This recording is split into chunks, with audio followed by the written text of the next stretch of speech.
荒置老宅突遭访客，丢失何物，房主浑然不知。当时呢，他自己也不知道他家里放的是什么。贵重物品摆放不明，聚合银锭去向成谜。怀疑是不是受害人遗忘了，或者是这个记忆上产生了错误的一种记忆。完美计划一线栏目正在播出。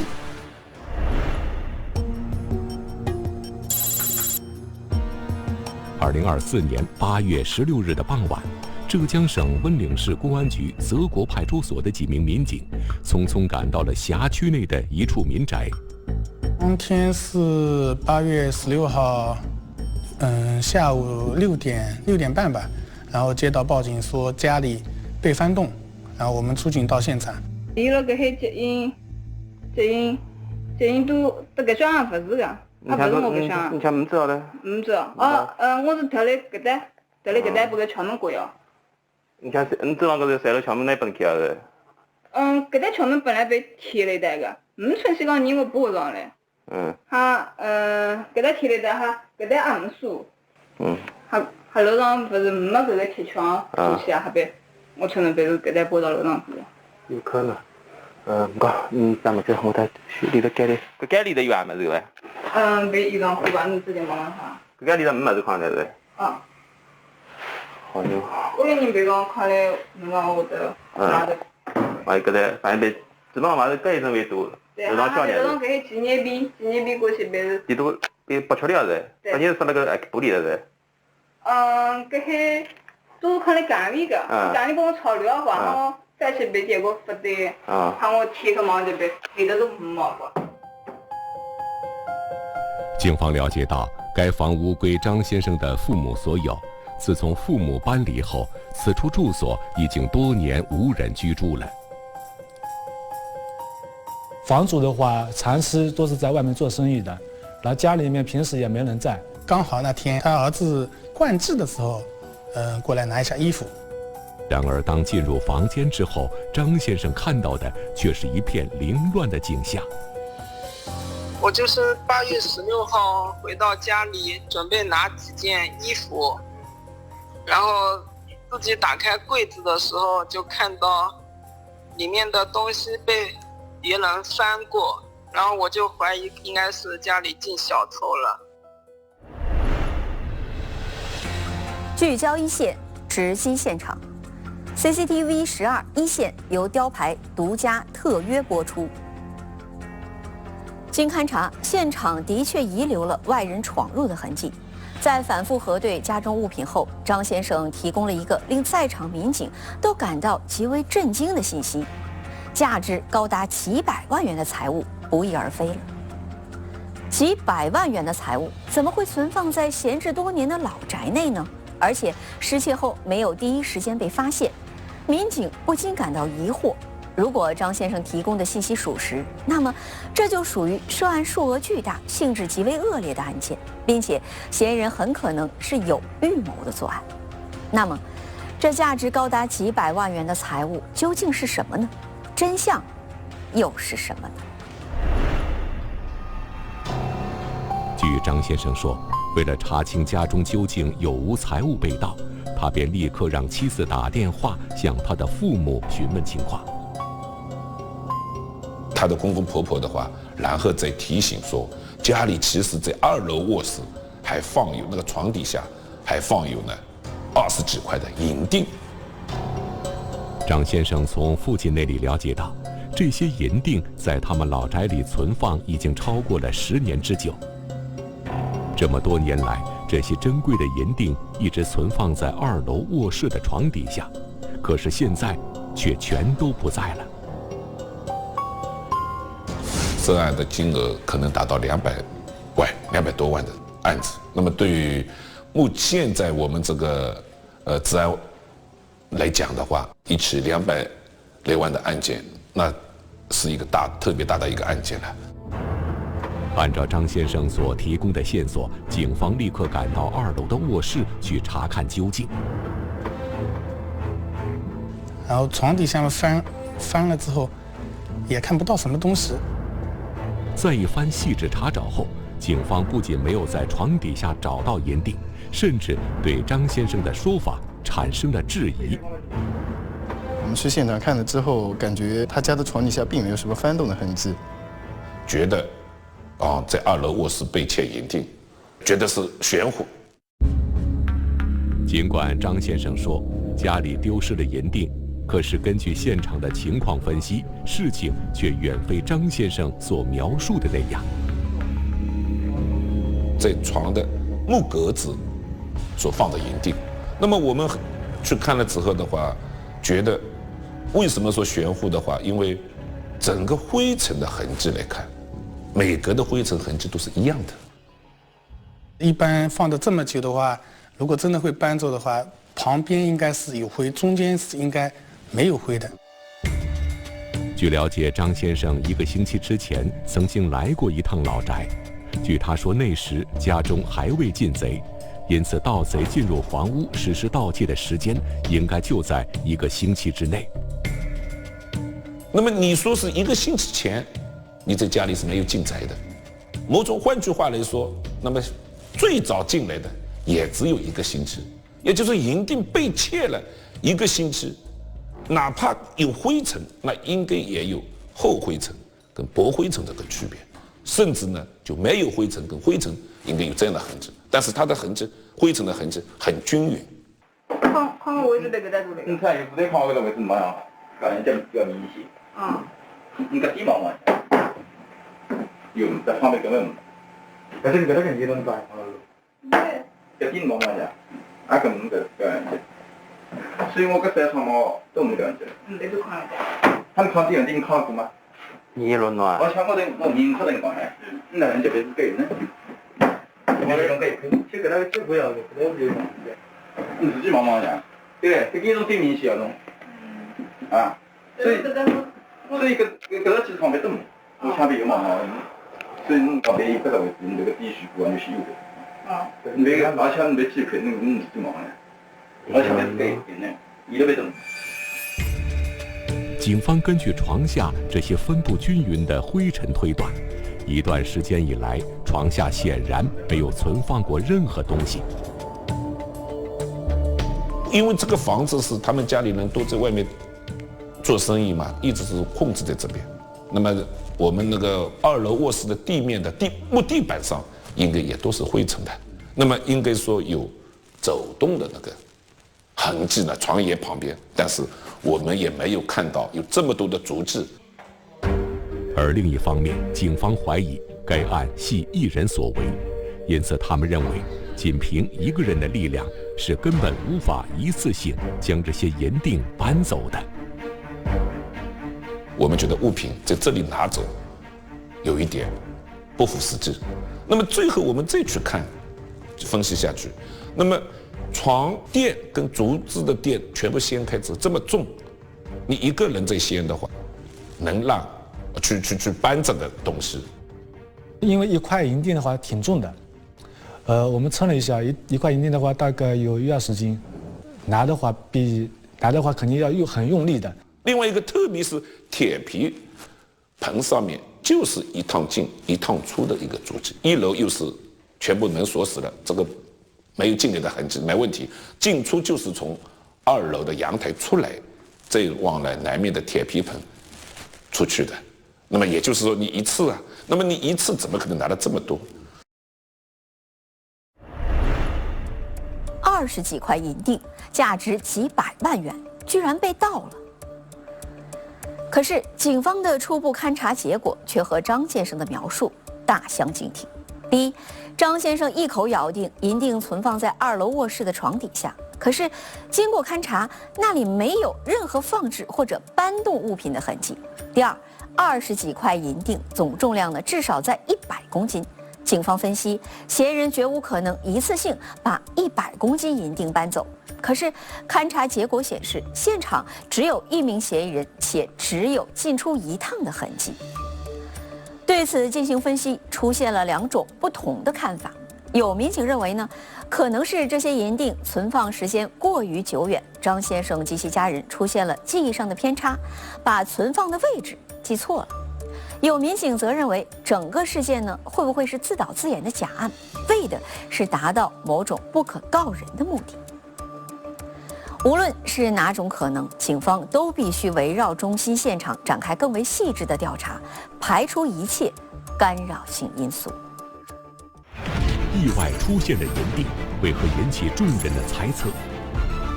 突然消失的监控视频背后隐藏着怎样的秘密？完美计划一线栏目正在播出。根据现场遗留的一连串的足迹、窗栏上的手套印以及阳台外侧几处明显的攀爬痕迹，警方大致推断出窃贼进入房间的行走路线。当时嫌疑人是从他后面那个铁皮棚，然后爬上去，从这个铁皮棚爬到那个2楼那个阳台上，然后2楼那个窗户，阳台那个窗户当时是锁了的，他进不去。然后他从2楼的东面那个窗户的外面那个铁栏杆，就借助那个铁栏杆攀爬到3楼，然后3楼那个空调外机，借助空调外机，然后从那个3楼那个窗户爬到室内，再进到2楼那边找寻财物。结合窃贼现场遗留下的这些痕迹，警方对房间内进行了更为细致的搜查，结果竟在2楼厨房的一个纸箱里翻找到了4块银锭。找到了有4块的银锭，那么这样子当时是更加确信了我们是不是真的是存放的出现了记忆上的偏差。盐锭的出现令在场的民警感到兴奋，然而这仅仅只是一个开始，因为按照张先生提供的信息，丢失的银锭至少有20多块，那么其余的银锭又去了哪里呢？当天嘛，就一直在他家里找，反正把他整个家里都找遍了。最后呢，竟然在2楼阳台的那个水槽的格子里面，关着这个门的，我们发现了10几根银锭。经过现场清点，水槽柜里发现的银锭共有17块，加上之前找到的4块，被找到的银锭数量达到了21块。当时我们在想，这个银锭，怀疑说是不是他那个失主放那个可能忘记放了怎么样了。然而，面对办案人员质疑的眼光，张先生却显得一脸无辜，他坚决否认是自己记错了。但是根据报案人自己描述，他是没有把银锭放在过这个水槽下面的。张先生说，即使是由于时间长远，记忆存在偏差，忘记了银锭存放的具体位置，但是他们家绝对不会把如此贵重的银锭就这么随意地摆放在阳台的水槽柜里。报案人说，银锭肯定不是放在这个位置的。说实话，当时我也觉得是可不可能，是受害人还有其他的一种考虑。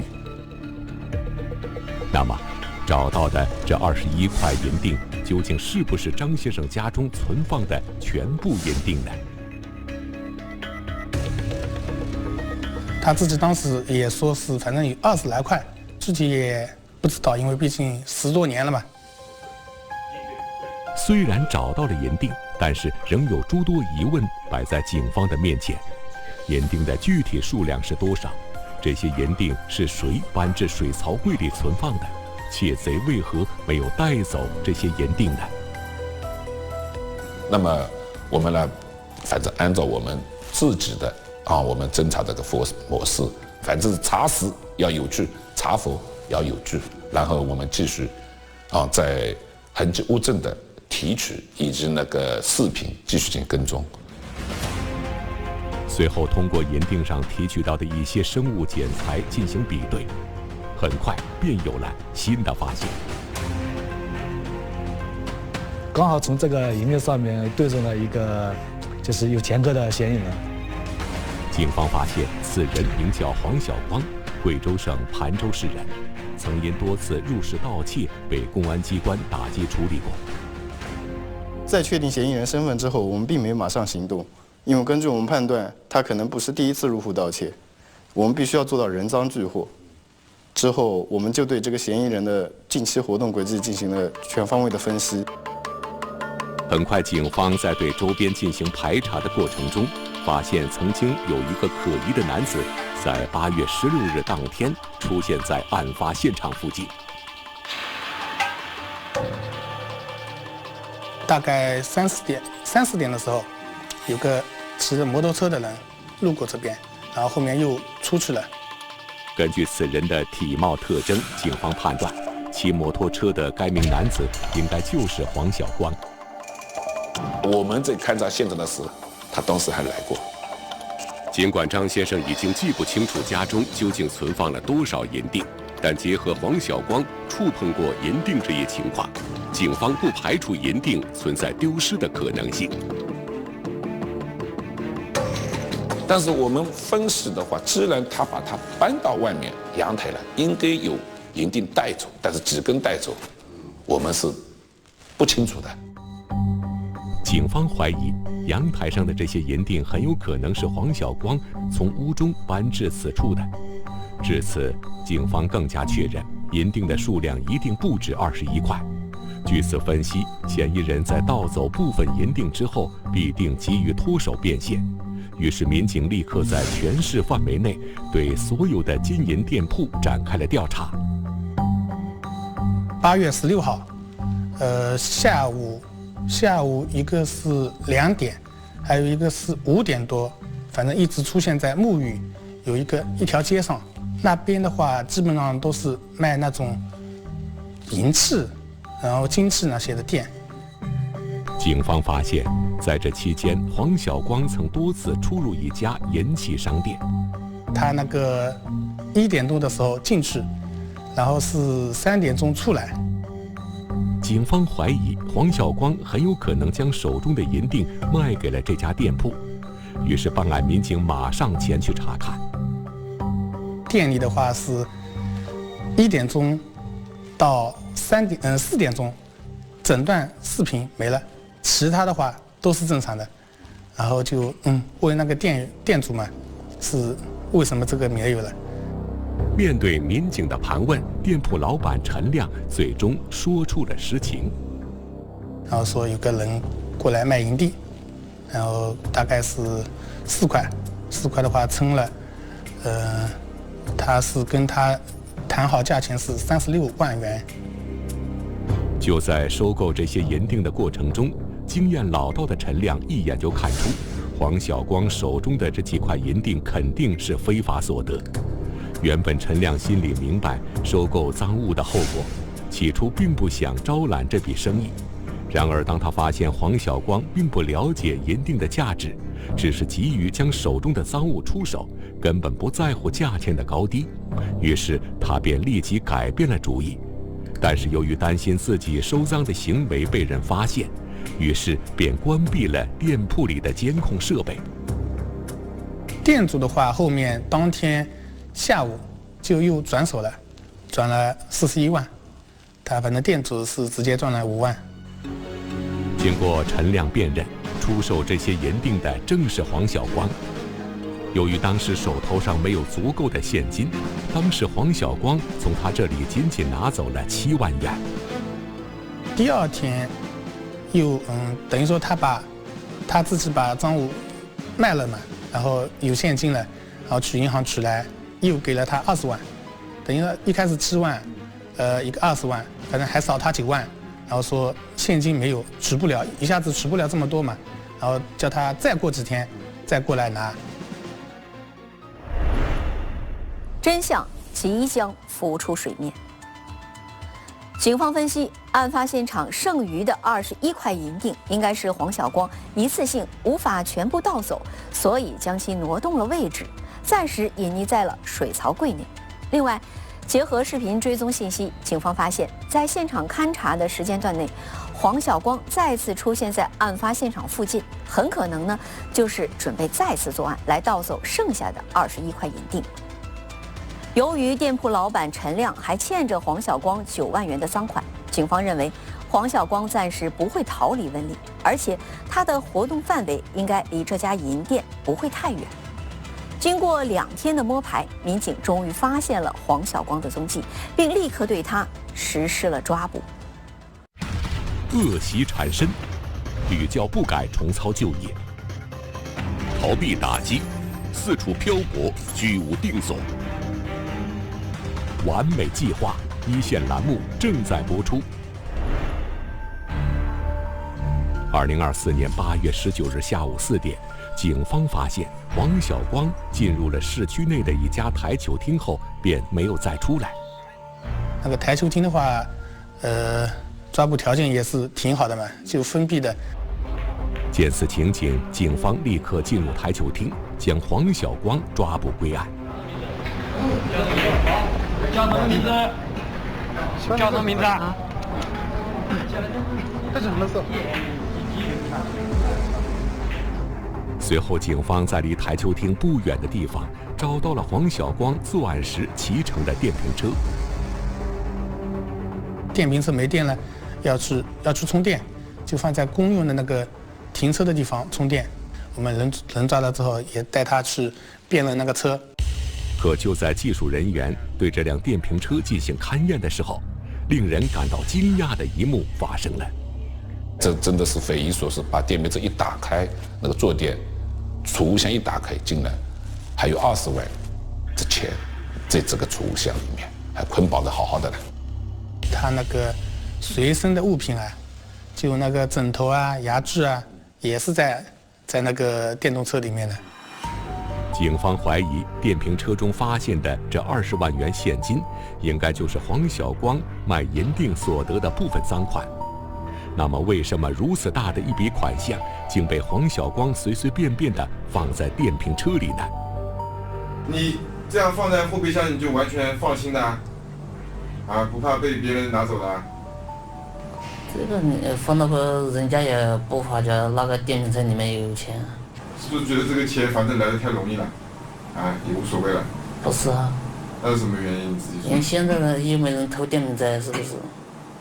你看我们电瓶车都是放到哪里钥匙都不拔，现在哪里还是能偷电瓶车？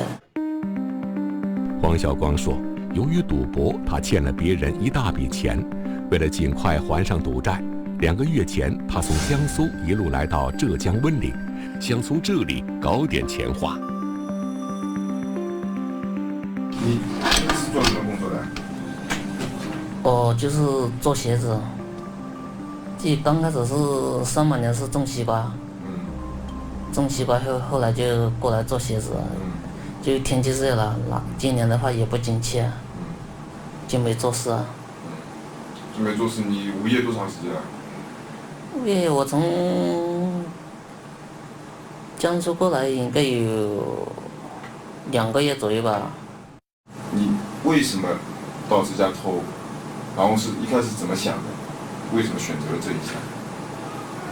我也没怎么想，就是在外面瞎逛嘛，逛到看没灯。几点钟？好像是12点过以后吧。半夜12点之后。对。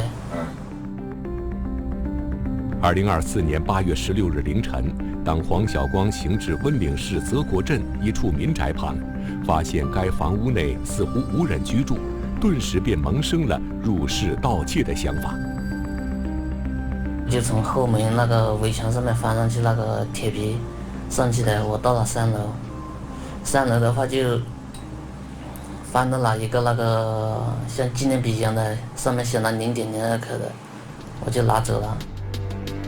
就在翻找的过程中，黄晓光发现了放在2楼厨房里的银锭。到厨房里面翻了一下东西，就翻到那个银块。当天晚上我把它抱出来了，是不是？我就只拿了4块，还有1块小的，但是剩下的几块我也没去数。那么犯罪嫌疑人看到这个东西，他对这个东西应该也有所了解，他觉得这个东西应该是一种值钱的东西，所以说他拿出去了。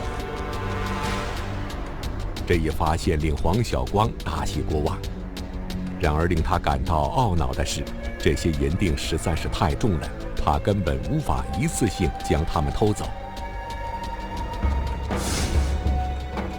然而黄晓光实在不忍将剩下的这些贵重的银锭弃之不顾，思虑了半天，他终于想出了一个完美的计划。就把它搬出来，反正就是我全部搬出来。从2楼的厨房把它搬到阳台这个水槽下面，再用那个水槽下面那个木板关在这边。哎，这样子违章，就是预放在这边了。你为什么放在水槽下面呢？是因为当天带不走还是怎么样？还是有什么情况？你自己说。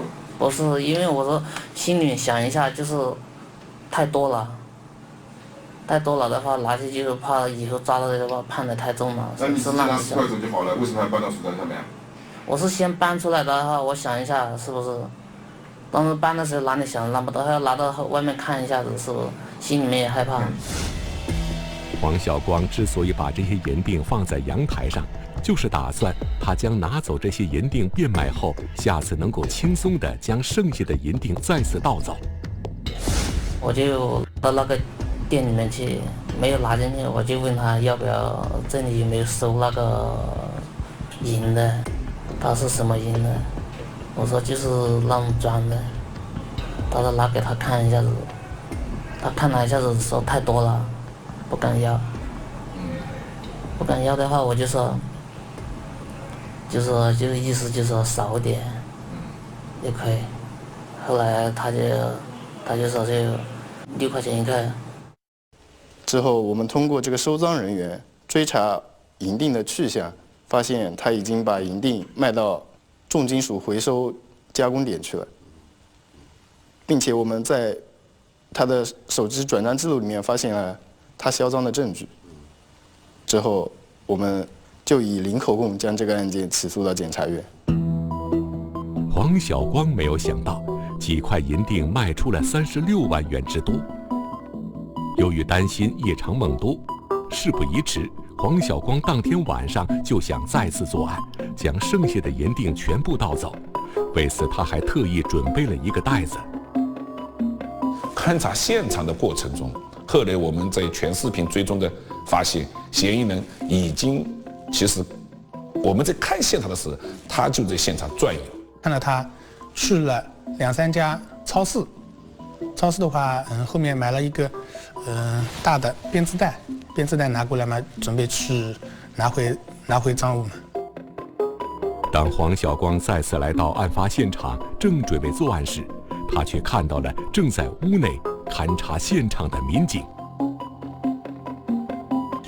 看见有那个灯在那里闪的话，我就肯定被那个派出所发觉了。我就转来前确认一下是不是被派出所发觉，我就从那个就是主人家门口拨的话，我就骑电瓶车走了。见此情景，黄晓光立刻意识到盗取银锭的行为已经被警方发现，这令他感到十分害怕。原本想立刻逃离温岭，但想到自己还有9万元的赃款没有到手，同时他琢磨着警方不可能这么快就锁定他，于是便侥幸留了下来，准备拿到剩余赃款之后再潜逃外地。我们后来查了的话，他基本上就没有什么住处，就是他这个电瓶车里面其实相当于就是他的家，洗漱的用具、换洗的衣服就放在车上。平时住在哪里啊？住反正就平时别人开了宾馆，我就从2楼后门进去，跟别人睡在一起。反正玩的人多了，是不是？就是跟你赌博的那些朋友是吧？对，是不是这个意思？对，有个时候我在悄悄去网吧里面睡，台球馆里面反正也玩，就白天就哪里麻将馆里面也可以睡啊。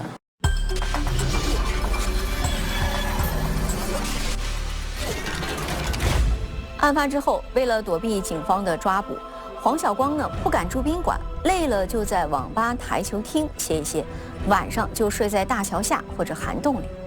黄晓光自认为这样做警方就找不到他，然而让他没有想到的是，警方仅用了不到3天的时间就将他抓捕归案。2024年11月12日，浙江省温岭市人民法院作出判决，被告人黄晓光因犯盗窃罪，判处有期徒刑10年6个月，并处罚金人民币10万元。被告人陈亮因犯掩饰隐瞒犯罪所得罪，判处有期徒刑3年1个月，并处罚金人民币4万元。本案中，被告人黄晓光有过多次盗窃前科，且该案数额巨大。那么这些情节对其量刑有怎样的影响？另外，本案中收购赃物的店铺老板陈亮也被判刑。那么，在收购盗窃物品时，有哪些情形会被视为情节严重呢？我们来听一听北京师范大学刑事法律科学研究院袁斌教授的解读。那么，盗窃罪的定罪量刑标准呢，这个主要考虑的因素是它的这个盗窃的数额。如果是盗窃数额这个巨大或者有其他严重情节的，这个是3年以上10年以下有期徒刑。如果是盗窃数额特别巨大或者有其他特别严重情节的，这个法定刑幅度是10年以上有期徒刑，最高可以到无期徒刑。这个犯罪数额包括2种，一种就是实际取得的数额，我们有时候叫它是犯罪既遂的数额；另外一种是这个没有实际取得，但是呢，这个行为人对这个财物已经实施了秘密窃取行为，那么我们有时候把这个数额叫犯罪的未遂数额。在最后确定金额的时候，综合考虑它未遂的数额和既遂的数额。如果它的这个既遂金额对应的法定刑幅度和未遂金额对应的法定刑幅度不一样，那么一般是按照这个它就是重的那个幅度来进行考虑。除了这个犯罪的数额之外，那么行为人存在的其他的一些情况可能会对这个量刑产生一些影响。本案当中，行为人在实施涉案行为之前，那么曾经有过盗窃的这个前科。按照最高法院关于这个常见犯罪定罪量刑指导意见这个的规定，那么这种犯罪前科的话呢，可以视情形增加它基准刑的10%以下的这个刑罚。掩饰隐瞒犯罪所得对于情节严重的标准，最高司法机关这个在相关的司法解释当中，那么做了明确。第一个评价的标准就是，如果这个财物的价值总额那么在10万块钱以上的，那就是情节严重。第二个种情况下就是说，既考虑财物的价值，又考虑其他的情节。那么在这种情况下，就是按照司法解释规定，到5万块钱以上，那么就可以了。比如说它的金额在5万块钱以上，然后呢又存在这个掩饰隐瞒的这个次数在3次以上，或者赃物是属于这种比较重要的或者是特殊的物质，也是可以认定为是情节严重的。第三种就是只考虑情节本身，就包括它掩饰隐瞒犯罪所得的行为的次数，比如说在10次以上，或者是导致上游的严重犯罪没有办法查处，或者是这个同时造成了公司财务的其他的损失，在这种情况下也可以独立的认定它是一种情节严重的情形。黄晓光说，案发第2天，他就因赌博输掉了7万元的赃款。如果不是被警方抓获，剩下的20万元赃款大概率也会被挥霍一空。不劳而获的不义之财，黄晓光根本就不珍惜。随着赌注的不断增加，他终究输掉了自己的人生。